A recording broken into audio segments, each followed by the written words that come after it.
ಕೇಳಿಕೊಳ್ತೇನೆ.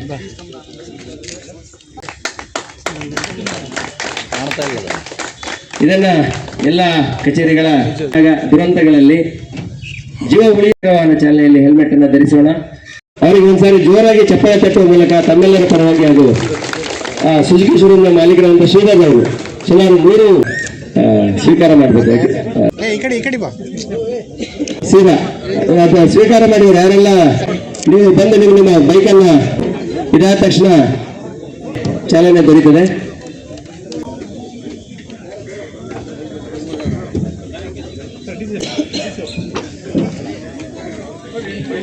ಬಳ್ಳಾರಿಯ ಪಾಲಿಗೆ ಈ ತಿಂಗಳ ಕೊನೆಯವರೆಗೂ ಜೂನ್ 1ನೇ ತಾರೀಕಿನಿಂದ ಅವರನ್ನ ತಡೆದು ನಿಲ್ಲಿಸಿ. ಹಾಗಾಗಿ ಯಾರು ದಯಮಾಡಿ ಈ ಒಂದು ಕಾರ್ಯಕ್ರಮ ತಾವೆಲ್ಲ ಯಾರು ಹಾಕೊಂಡು ಟೂ ವೀಲರ್ ನಲ್ಲಿ ಇರಬೇಕು. ತಂಗೀರೆಯನ್ನ ಕೊಟ್ಟಿದ್ದೇವೆ. ಮುಂದೆ ನಮ್ಮ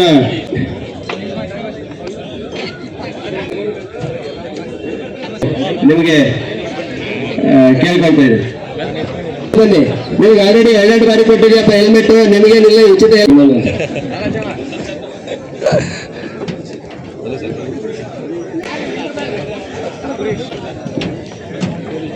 ಬನ್ನಿ ಫಸ್ಟ್ ಮೇಡಮ್ ಹತ್ರ ಬನ್ನಿ. ಇಲ್ಲ ಆರಾಮ್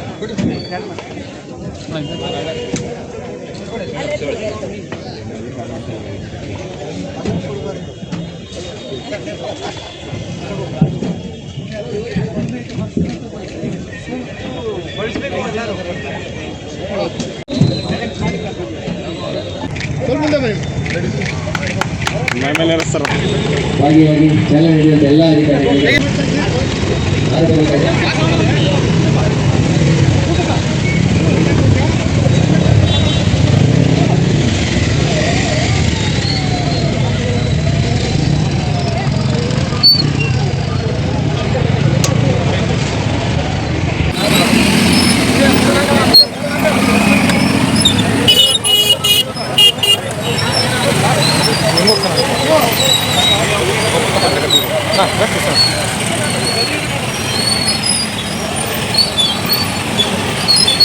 ಸರ್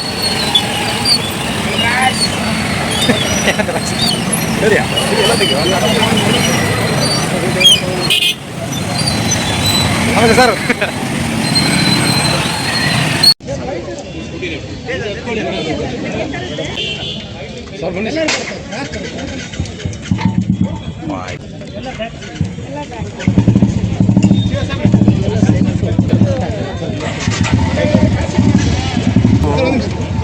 ಬುಲೆಟ್ ನಿಮಿಷ ಮೇಡಮ್.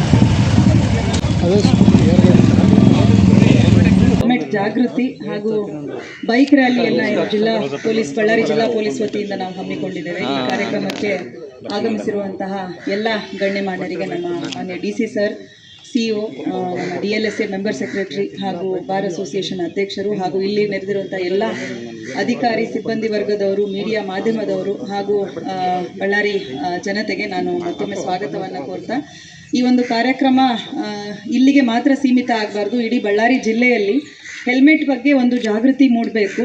ಇದು ಯಾರೋ ಎನ್ಫೋರ್ಸ್ ಮಾಡ್ತಾ ಇದ್ದಾರೆ, ಯಾರೋ ನೋಡ್ತಾ ಇದ್ದಾರೆ ನಮ್ಮನ್ನು, ಅದಕ್ಕೋಸ್ಕರ ಹೆಲ್ಮೆಟ್ ಧರಿಸ್ತೀವಿ ಅನ್ನುವಂಥ ಕಾರಣಕ್ಕೆ ಯಾವುದೇ ಕಾರಣಕ್ಕೂ ಸೀಮಿತ ಆಗಬಾರ್ದು. ಇದರಲ್ಲಿ ಮುಖ್ಯವಾಗಿ ನಮ್ಮ ಒಂದು ಜೀವ ಅತ್ಯಮೂಲ್ಯ ಅನ್ನುವಂಥದ್ದು, ಅದನ್ನು ನಾವು ಕಾಪಾಡಬೇಕಾದ್ರೆ ನಮ್ಮ ಶಿರ ಏನಿದೆ ಅದು ಸುರಕ್ಷಿತವಾಗಿದ್ದರೆ ಮಾತ್ರ ನಮ್ಮ ದೇಹಕ್ಕೆ ಒಂದು ಚೈತನ್ಯ ಇರುತ್ತೆ ಅನ್ನುವಂಥದ್ದು ಜನರು ಮನಗಾಣಬೇಕು. ಅವರ ಸ್ವ ಇಚ್ಛೆಯಿಂದ ಹೆಲ್ಮೆಟನ್ನು ಧರಿಸುವಂಥದ್ದಾಗಬೇಕು. ಈ ಮೊದಲು ನಾವು ಸ್ಟ್ಯಾಟಿಸ್ಟಿಕ್ಸ್ನ ತುಂಬ ಸರ್ತಿ ನಾನು ಮಾಧ್ಯಮದವ್ರ ಮುಂದೆ ತಿಳಿಸಿದ್ದೇನೆ, ಆದರೆ ಮತ್ತೊಮ್ಮೆ ಇಲ್ಲಿ ನಾನು ಅದನ್ನು ರಿಪೀಟ್ ಮಾಡ್ತೇನೆ. ಬಳ್ಳಾರಿ ಜಿಲ್ಲೆಯಲ್ಲಿ, ಕೇವಲ ಬಳ್ಳಾರಿ ಜಿಲ್ಲೆಯಲ್ಲಿ ಮಾತ್ರ ಕಳೆದ 3 ವರ್ಷದಲ್ಲಿ ಬೈಕ್ ಅಪಘಾತದಲ್ಲಿ ಮೃತಪಟ್ಟವರ ಸಂಖ್ಯೆ 462.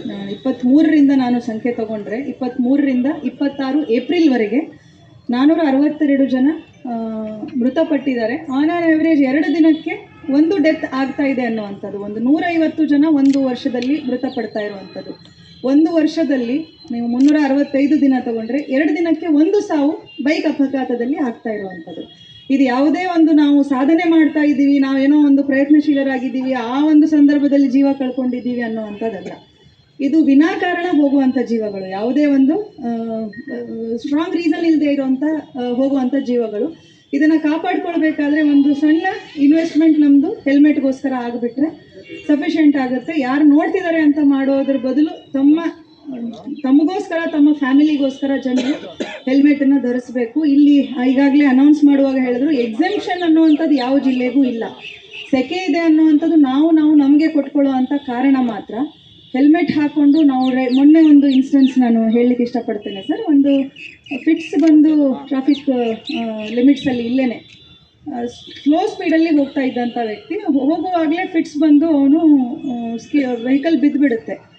ಬಟ್ ಬಿಕಾಸ್ ಹೆಲ್ಮೆಟ್ ಆಗಿಲ್ಲ ಅನ್ನೋ ಕಾರಣಕ್ಕೆ ಅವ್ನು ಸಾವಾಗುವಂಥದ್ದು. ಅದರಲ್ಲೇನೋ ಸ್ಪೀಡ್ ಇದ್ದರು ಮತ್ತೊಂದಿತ್ತು ಅಂತಿಲ್ಲ. ಫಿಟ್ಸು ಹೆಲ್ಮೆಟ್ ಇದ್ದಿದ್ರೆ ಅವ್ರ ಜೀವ ಉಳಿತಿತ್ತು. ಸ್ಲೋ ಸ್ಪೀಡಲ್ಲಿದ್ದು ಫಿಟ್ಸ್ ಬಂದು ಬಿದ್ದಿದ್ದು ತಲೆಗೆ ಇಂಜುರಿ ಆಗಿದ್ದಕ್ಕೆ ಡೆತ್ ಆಗಿರುವಂಥದ್ದು. ಸೊ ಇಂಥವನ್ನೆಲ್ಲ ನಾವು ತುಂಬ ಅವಾಯ್ಡ್ ಮಾಡ್ಬೋದು ಹೆಲ್ಮೆಟನ್ನು ಒಂದನ್ನು ನಾವು ಬಳಸಿದ್ರೆ. ಸೊ ಈ ಒಂದು ಸಂದರ್ಭದಲ್ಲಿ ನಾನು ಮತ್ತೆ ಜನರಲ್ಲಿ ಒಂದು ಕಳಕಳಿಯ ವಿನಂತಿ ಮಾಡ್ತೇನೆ, ಎಲ್ಲರೂ ದಯವಿಟ್ಟು ಹೆಲ್ಮೆಟನ್ನು ಬಳಸಿ ನಿಮ್ಮ ಜೀವವನ್ನು ಉಳಿಸ್ಕೊಳ್ಳಿ. ಸೊ ಈ ಮಾತಾಡಿ ನನ್ನ ಮಾತುಗಳನ್ನ ಮುಗಿಸ್ತೇನೆ. ಈ ಒಂದು ಒಳ್ಳೆಯ ಕಾರ್ಯಕ್ರಮದ ಚಾಲನೆಯ ಸಂದರ್ಭದಲ್ಲಿ ಹಾಜರಿರುವ ನಮ್ಮ ವೇದಿಕೆಯಲ್ಲೆಲ್ಲ ಮತ್ತು ಮುಂಭಾಗದ ಎಲ್ಲ ಮಿತ್ರರೇ, ಗಣ್ಯರೇ ಮತ್ತು ನಮ್ಮ ಮಾಧ್ಯಮದ ಮಿತ್ರರೇ, ಈಗಾಗಲೇ ಮೇಡಮ್ ಅಂಕಿಅಂಶ ತಮಗೆ ಕೊಟ್ಟಿದ್ದಾರೆ. 462 ಸಾವುಗಳು. 462 ಸಾವುಗಳಂದರೆ 462 ಕುಟುಂಬಗಳು. ಅವರು ಎಲ್ಲಿ ತನಕ ಬದುಕಿರ್ತಾರೆ ಅವರು ಅದೇ ಒಂದು ಕಹಿ ನೆನಪಲ್ಲೇ ಅವರ ಜೀವನ ಮಾಡಬೇಕು. ಸುಮಾರು 2500 ವ್ಯಕ್ತಿಗಳು ಅಂತ ಇಟ್ಕೊಳ್ಳಿ. ಒಂದು ಕುಟುಂಬದಲ್ಲಿ 5 ಜನ ಇದ್ದರೆ ಅಂದರೆ ಆ ನೋವು ಮತ್ತೆ ಬೇರೆಯವ್ರಿಗೆ ಬರಬಾರ್ದು, ಅವರ ಜೀವವನ್ನು ಉಳಿಸ್ಬೇಕು, ನಾವು ರಕ್ಷಣೆ ಮಾಡ್ಕೋಬೋದು ಅನ್ನೋದಕ್ಕೆ ಈ ಒಂದು ವಿಶೇಷ ಕಾರ್ಯಕ್ರಮಕ್ಕೆ ನಮ್ಮ SP ಮೇಡಮ್ನವರು ಚಾಲನೆ ಕೊಟ್ಟಿದ್ದಾರೆ. ಅವರು ಬಂದಾಗಿಂದ ಒಂದಿಲ್ಲ ಒಂದು ಒಳ್ಳೆ ಕೆಲಸ ಮಾಡ್ತಾ ಇದ್ದಾರೆ. ಬಟ್ ಭಾಳ ನಾನು ನಿರೀಕ್ಷೆ ಮಾಡಿದ ಕೆಲಸ, ನಾನು ಡಿಸ್ಕಷನ್ ಕೂಡ ಮಾಡಿದ್ದೆ 2-3 ಸಾರಿ. ಆ ಕೆಲಸಕ್ಕೆ ಇವತ್ತು ಚಾಲನೆ ಕೊಡ್ತಾ ಇದ್ದಾರೆ. ನಮಗೆಲ್ಲರಿಗೂ ಇದು ಬಹಳ ಸಂತೋಷದ ವಿಷಯ. ಎನ್ಫೋರ್ಸ್ಮೆಂಟ್ ಆಫ್ ಲಾ, ಕಾನೂನನ್ನು ಜಾರಿ ಮಾಡೋ ವಿಷಯಕ್ಕೆ ಬಂದಾಗ ನಾವು ಸಾರ್ವಜನಿಕರಾಗಿ ಒಂದು ಅರ್ಥ ಮಾಡ್ಕೋಬೇಕು, ಕಾನೂನನ್ನು ನಾವೇ ಮಾಡ್ಕೊಂಡಿರೋದು, ನಮ್ಮ ಹಿತರಕ್ಷಣೆಗಾಗಿ ನಾವು ಕಾನೂನು ಮಾಡಿರೋದು. ಬೆಂಗಳೂರಿನಲ್ಲಿ ಹೇಗೆ ಕಡ್ಡಾಯ ಹೆಲ್ಮೆಟ್ ಧರಿಸೋದು ಕಡ್ಡಾಯ ಇದೆ, ಅದೇ ರೀತಿ ಬಳ್ಳಾರಿಯಲ್ಲಿ ಆಗಬೇಕು ಅಂತ ನಾವು ಯಾಕೆ ಹೇಳ್ತೀವಿ ಅಂದರೆ ಜೀವ ರಕ್ಷಣೆಗೆ, ನಾಗರಿಕರ ಪ್ರಾಣ ರಕ್ಷಣೆಗೆ ಇರುವಂತಹ ಕಾನೂನನ್ನು ನಾವು ಜಾರಿ ಮಾಡೋಕ್ಕೆ ಹೊರಟಿದ್ದೇವೆ. ಇದರಲ್ಲಿ ಯಾರಾದರೂ ಬಂದು ಮನವಿ ಕೊಟ್ಟರೆ ನಮಗೆ ಹೆಲ್ಮೆಟ್ ಕಡ್ಡಾಯ ಇರೋದನ್ನು ತೆಗಿರಿ ಅಂತ, ಅದರ ಅರ್ಥ ಏನಂತ ಹೇಳಿದರೆ ನೀವು ಜನರ ಪ್ರಾಣ ರಕ್ಷಣೆ ಮಾಡಬೇಡಿ ಅಂತ ಅರ್ಥ. ನಾಳೆ ಒತ್ತಡ ಬರ್ಬೋದು, ಬಟ್ ನಾವು ಇದರಲ್ಲಿ ಹಿಂದೆ ಹೋಗೋ ಪ್ರಶ್ನೆಯಲ್ಲಿ ಇಲ್ಲ. ಜಿಲ್ಲಾಡಳಿತ ಇದರಲ್ಲಿ ಹಿಂದೆ ಹೋಗೋ ಪ್ರಶ್ನೆಯಲ್ಲಿ ಇಲ್ಲ. ಸೊ ಆದ್ದರಿಂದ ತಮ್ಮ ಸಹಕಾರ ನಮಗೆಲ್ಲ ಬೇಕು. ತಾವೆಲ್ಲ ಸಹಕಾರ ಖಂಡಿತವಾಗಿ ಮಾಡ್ತೀರ. ಈಗ ನಾವು ರೀಸೆಂಟ್ಲಿ ಹೇಳೋದು, ಸಕಾಲ ಸರ್ವಿಸಸ್ ಸೇವೆಯಲ್ಲಿ ರಾಜ್ಯದಲ್ಲೇ ನಂಬರ್ 1 ಮಾರ್ಚ್ ಅಂತ್ಯದಲ್ಲಿ ಮಾಡಿದ್ದೀವಿ. ಸೆನ್ಸಸ್ಸಲ್ಲೇ ರಾಜ್ಯದಲ್ಲೇ ನಂಬರ್ 1 ಜನಗಣತಿಯಲ್ಲಿ. ಯಾಕೆ ಹೇಳ್ತೀನಿ ಅಂದರೆ ನಮ್ಮ ಬಳ್ಳಾರಿಯ ಜನ ಅವರಿಗೆ ಅಷ್ಟು ಇಚ್ಛಾಶಕ್ತಿ ಇದೆ ಅಂತ ಅರ್ಥ. ನಮ್ಮ ಅಧಿಕಾರಿಗಳು ಅವರು ಕೆಲಸ ತೋರಿಸಿರೋ ರೀತಿ ಅದು ಏನು ಹೇಳುತ್ತೆ ಅಂದರೆ ಬಳ್ಳಾರಿ ಜನರಿಗೆ ಅಷ್ಟು ಇಚ್ಛಾಶಕ್ತಿ ಇದೆ, ನಮ್ಮ ಸಾರ್ವಜನಿಕರಿಗೆ. ಆದರೆ ಹೊರಗಡೆ ನೋಡೋರಿಗೆ ಮಾತ್ರ ಅದ್ರ ಬಗ್ಗೆ ಒಳ್ಳೆ ಅಭಿಪ್ರಾಯ ಇರಲಿಲ್ಲ ಸೋಫಾರ್, ಈಗ ಬರ್ತಾ ಇದೆ. ಆದ್ದರಿಂದ ತಮಗೆಲ್ಲ ಇಚ್ಛಾಶಕ್ತಿ ಇದೆ, ಇದನ್ನು ತಾವು ನೆರವೇರಿಸಬೇಕು. ಯಾವುದೇ ರೀತಿ ವಿನಾಯಿತಿ ಕೇಳೋಕ್ಕೆ ಬರಬೇಡಿ. ನೀವು ವಿನಾಯಿತಿ ಕೇಳಿದರೆ ನಿಮ್ಮ ಫ್ಯಾಮಿಲಿಯ ರಕ್ಷಣೆಗೆ ನೀವು ನಿಂತಿಲ್ಲ ಅಂತ ಅರ್ಥ, ನಿಮ್ಮ ಫ್ಯಾಮಿಲಿಯ ಬಗ್ಗೆ ನಿಮಗೆ ಕಾಳಜಿ ಇಲ್ಲ ಅಂತ ಅರ್ಥ. ಆದ್ದರಿಂದ ತಮ್ಮ ಸಹಕಾರ ಕೋರಿ ಈ ಒಂದು ಕಾರ್ಯಕ್ರಮವನ್ನು ಯಶಸ್ವಿ ಮಾಡಿಕೊಡಿ ಅಂತ ಹೇಳಿ ನಾವು ತಮಗೆ ಮನವಿ ಮಾಡ್ತೇನೆ. Thank you. ಎಲ್ಲ ಗಣ್ಯರು, ಹೆಲ್ಮೆಟ್ ಇಂಪಾರ್ಟೆನ್ಸ್ ಆಫ್ ಹೆಲ್ಮೆಟ್ಸ್ ಬಗ್ಗೆ ಹೇಳಿದ್ದಾರೆ. ನಾವು ಪ್ರತಿ ಸಂದರ್ಭದಲ್ಲಿ ನಾವು ಲಾಸ್ಟ್ ಜನವರಿ 1 ತಿಂಗಳು ರಾಷ್ಟ್ರೀಯ ರಸ್ತೆ ಸುರಕ್ಷತಾ ಮಾಸಾಚರಣೆಯನ್ನು ಮಾಡಿದ್ವಿ. ಅವಾಗಲೂ ಕೂಡ ಹೆಲ್ಮೆಟ್ಗಳ ಬಗ್ಗೆ ಉಚ್ಚಾರಣೆ ಮಾಡಿದ್ವಿ.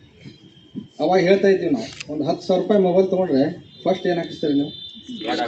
ಗಾರ್ಡ್ ಬಿದ್ದು ಏನಾಗುತ್ತೆ, ಅದಕ್ಕೆ ಏನೋ ಆಗಬಾರ್ದು ಮುಖಕ್ಕೆ ಅಂತ. ಬಟ್ ಇದು ಬೆಲೆ ಕಟ್ಟಲಾಗದ ಒಂದು ನಮ್ಮ ದೇಹಕ್ಕೆ, ಮೆದುಳಿಗೆ ನಾವೇನು ಹಾಕಿದ್ದೀವಿ? ಏನೂ ಇಲ್ಲ. ಕೇವಲ ಒಂದು ಮೊಬೈಲ್ ತೊಗೊಂಡ್ರೆ ಅಷ್ಟು ಸೇಫ್ಟಿ ಮಾಡ್ಬೇಕಾದ್ರೆ ಇಡೀ ನಮ್ಮ ಜೀವನ ಪ್ರೈಸ್ಲೆಸ್, ಬೆಲೆ ಕಟ್ಟಲಾಗದಂಥ ಜೀವನಕ್ಕೆ ನಾವು ಏನು ಮಾಡ್ತಾಯಿದ್ದೀವಿ? ಆಮೇಲೆ ಇನ್ನೊಂದು ಅಂತಂದರೆ, ಜೀವ ಇದ್ದರೆ ಜಗತ್ತು.